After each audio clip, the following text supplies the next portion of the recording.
Willkommen bei der schnellen Küche. Heute zeige ich euch ein Special-Rezept. Ich mache das schon ein paar Jahre lang, das ist auch meine eigene Idee, und zwar Frühlingsschiffle. Lasst euch überraschen, viel Spaß beim Zuschauen.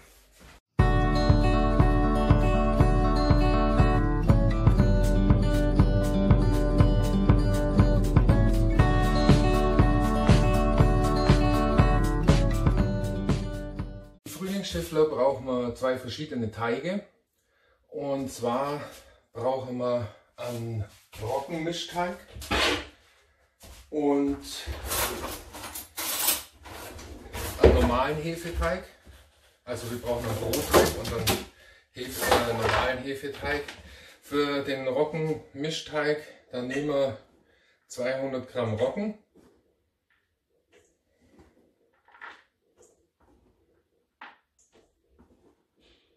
Obwohl, wir könnten eigentlich ein bisschen weniger machen, das ist sonst viel. Also normal ist jetzt 200 Gramm Roggen und 300 Gramm Dinkelmehl. Ich nehme jetzt hier mal ein bisschen weniger, ich nehme hier bloß 150. Ich mache einen kleineren Teig, da ich ja nochmal normalen Hefeteig mache. So. 150. Dann tun wir Dinkelmehl noch mit rein. Davon tun wir 250 rein, also insgesamt 400 Gramm Mehl, 500 wäre mir jetzt fast zu viel. So 350 nehme ich immer für eine Pizza. Wir machen da zwei Frühlingsschiffle draus mit Brotteig. Dann brauchen wir Trockenhefe und eine Frischhefe.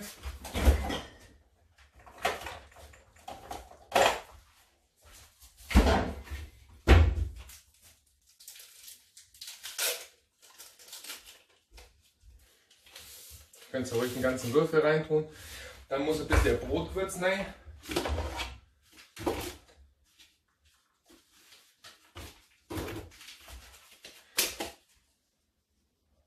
So 5 Gramm.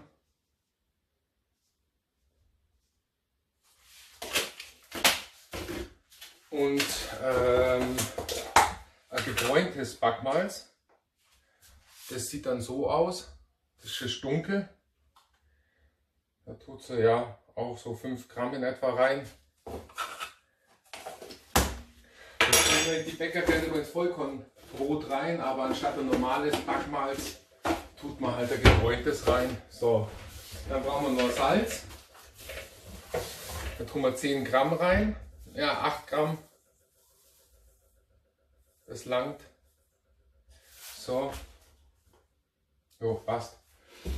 Und auf die Menge tun wir dann ca. 200 Milliliter Wasser rein.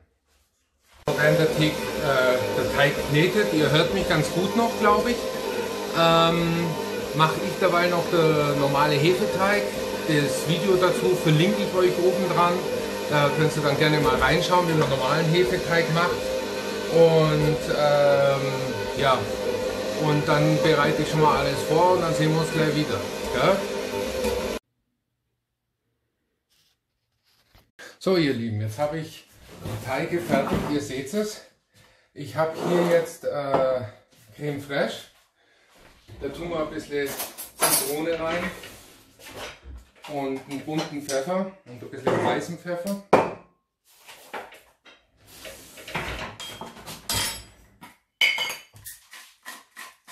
Das ist die Grundlage für beide Frühlings.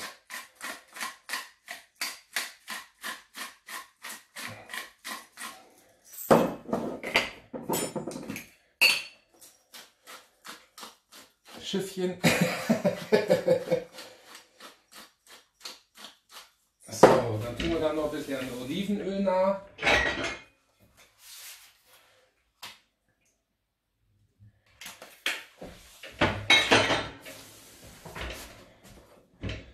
Dann tun wir noch Zitrone rein.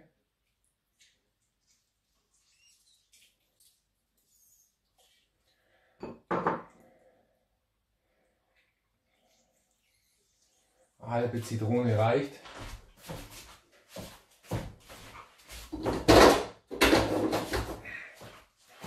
kurzes Vermengen.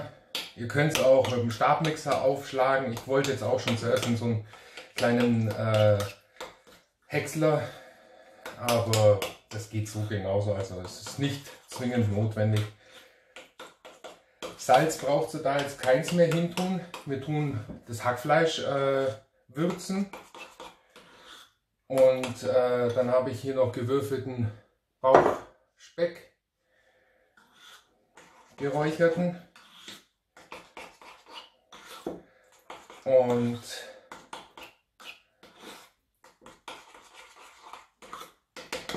so, geriebenen Käse habe ich hier noch. Dann auf jeden Fall Röstzwiebel brauchen wir. Da haben wir jetzt noch Kräuter, die schneiden wir gleich noch. Und ganz wichtig, Lauchzwiebeln. So, dann haben wir hier jetzt unser Hackfleisch. Die Kräuter schneiden wir gleich. In das Hackfleisch kommt Paprika rein. Das ist jetzt ein bisschen zu viel wahrscheinlich für die 2 Dinger da, was ich mit dem Teig mache. Aber das macht nichts, weil der Rest mache ich dann einen Burger draus. Dann tun wir weißen Pfeffer rein. Es kommen absichtlich jetzt keine Kräuter innen rein. Die Kräuter kommen auf die Fladen drauf. Ganz am Schluss dann auf den Käse. Dann tun wir ein bisschen Chili noch mit rein. Die Gewürzmischung, die habe ich ja schon mal erklärt, der schwarze Pfeffer, Chili, Rosmarin und Salz drin. Dann nehme ich am liebsten ein unraffiniertes Salz, Bergkristallsalz, das ist von Bad Reichenhall. Da bin ich ein absoluter Fan davon. Dann natürlich das Kräutersalz von Bad Reichenhall. Ihr wisst ja, was ich immer sage. Hackfleisch kann auf jeden Fall gut Salz brauchen. Wir tun auch kein Ei ran, das brauchen wir da nicht.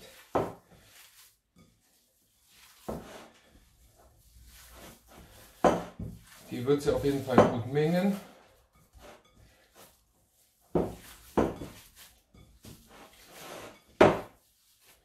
So, dann tun wir noch ein bisschen Salz nach. Das dürfte reichen dann.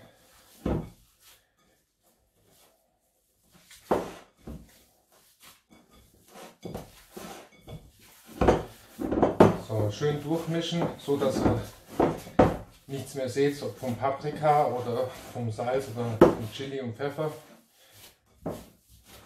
Dass es gut durchgemischt ist. Gut, das passt. Dann schneiden wir jetzt noch schnell die Kräuter und dann haben wir schon alles vorbereitet.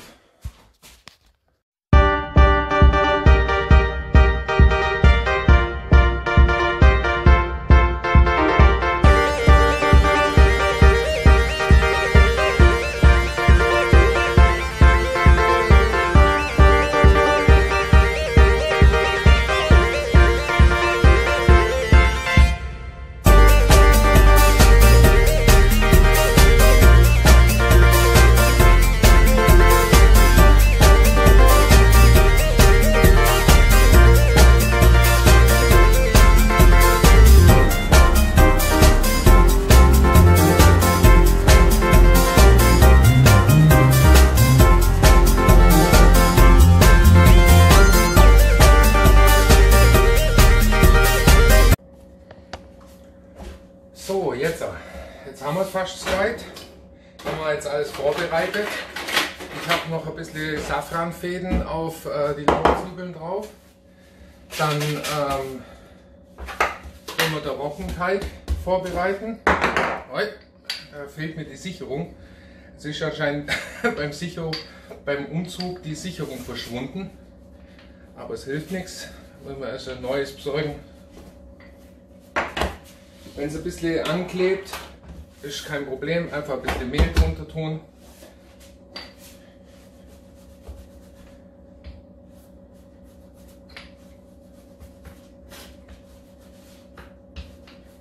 Du könntest natürlich das auch mit der mit der Teigrolle ausarbeiten.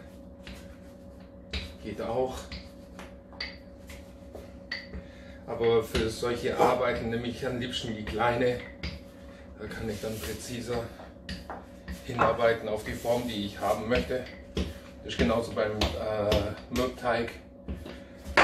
So, dann tut sie der Rand ein wenig rein. Da könnt ihr es gleich noch ein wenig formen.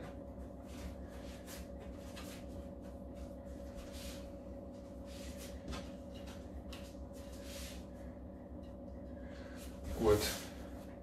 Okay. Tun wir das gleich aufs Blech drauf.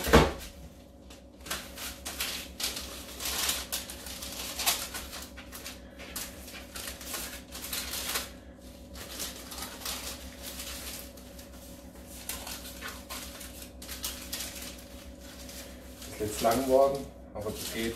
Ich muss es einfach ein bisschen in die Breite ziehen. Das passt auf jeden Fall. So, dann tun wir Creme Fraiche drauf, was wir vorher schon gewürzt haben.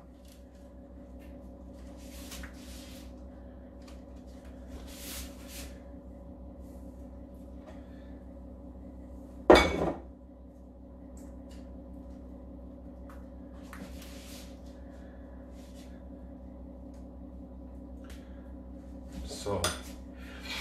Da kommt jetzt der Kartenschinken drauf.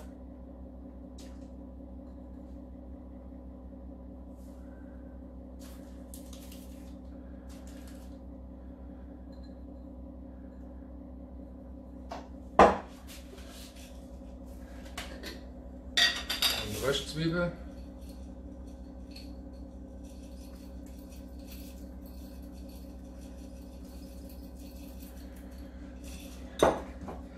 Kannst du dann jetzt den Schnittlauch gleich drauf verteilen. Und dann tun wir noch geriebenen Käse drauf.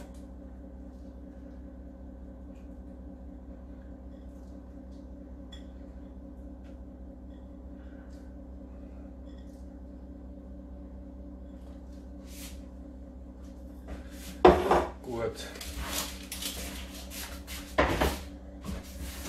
Dann nehmen wir vom hellen Teig ein bisschen Mehl, ein bisschen weich heute geworden. Das passiert mir also auch, aber ist kein Problem, kann man alles nutzen. Weich ist aber auch gut bei dem Teig, das gibt dann ein schönes Ergebnis. Umso fluffiger ist der Teig am Schluss dann.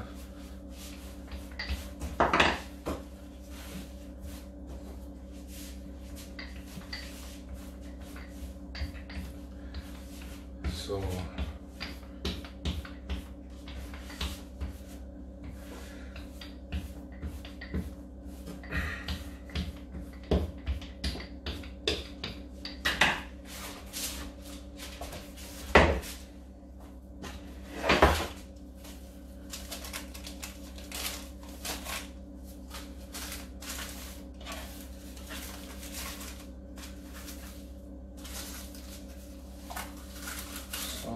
Platz schaffen auf dem Blech.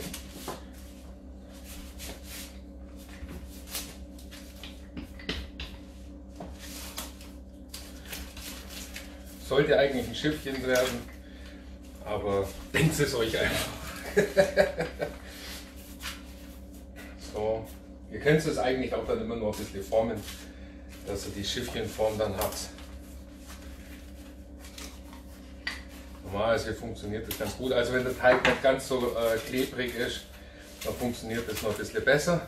So, dann tun wir jetzt wieder Creme Fraiche drauf, was wir vorgewürzt haben.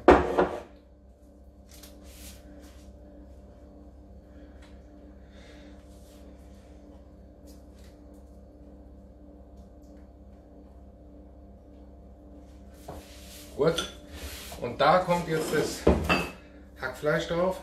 Da tut sie dann so einzelne Spicken auf, so kleine Fetzer.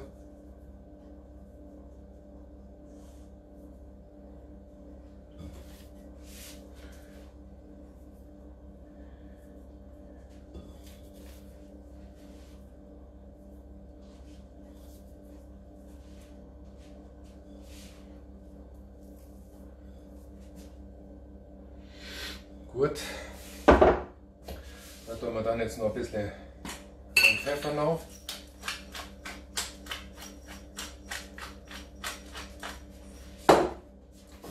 Da kommen jetzt die Frühlings- oder Lauchzwiebeln drauf mit dem Safran.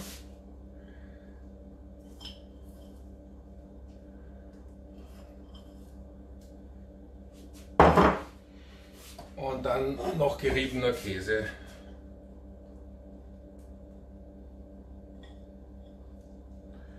Das Ganze tut dann bei 200 Grad circa 15 Minuten rein.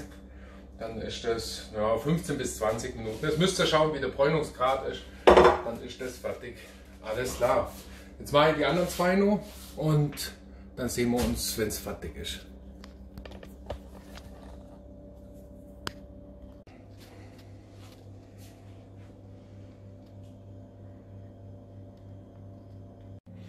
So ihr Lieben, jetzt haben wir es fertig. Jetzt tun wir da dann noch ein bisschen frisch geschnittene Petersilie oben drauf für den feinen Geschmack. Und ich hoffe, das Video hat euch gefallen.